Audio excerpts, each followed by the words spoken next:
బాబా మీ పేరండి? శ్రీకృతి శ్రీనివాసరావు. శ్రీనివాసరావు గారు ఎన్ని ఎకరాలు రైతు అండి? నా సొంత పొలం 2 ఎకరాలు ఉంది. కౌలు ఒక 20 ఎకరాలు చేస్తాను. మొత్తం వరే వేసారు. వరే వేసాం.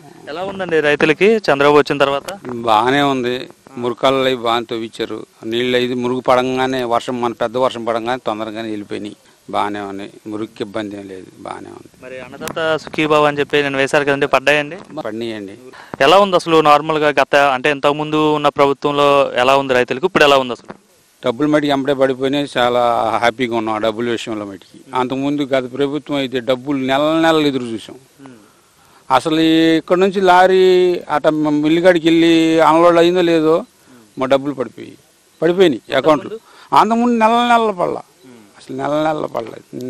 సంక్రాంతి పండగ అంటే కూడా తెలియలేదు అసలు. ఓ సంవత్సరం అయితే డబ్బులు లేక అప్పుడు ఈ ప్రభుత్వం రాగానే బట్టి డబ్బులు మట్టి స్పీడ్ కొట్టారు. ఇప్పుడు అన్నదాత సుఖీబాబు ఇస్తున్నారు కదండి, ఈ డబ్బులు ఏ విధంగా ఉపయోగపడుతుంది? అయితే పెట్టుబడి కింద బాగానే ఉపయోగపడతాయి.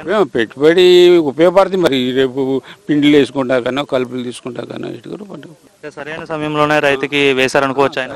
పర్వాలా. అది డబ్బు అనేది ఎప్పుడైనా అవసరమే, ఎప్పుడు అవసరమే. డబ్బులు ఇప్పుడు పిండిలు వేసేసాము, కలుపులు తీయాలి. ఇప్పుడు అంతా 10 రూపాయలు పెట్టుబడితోనే వ్యవహారం కదా. ఇప్పుడు డబ్బులు మటుకు హ్యాపీ.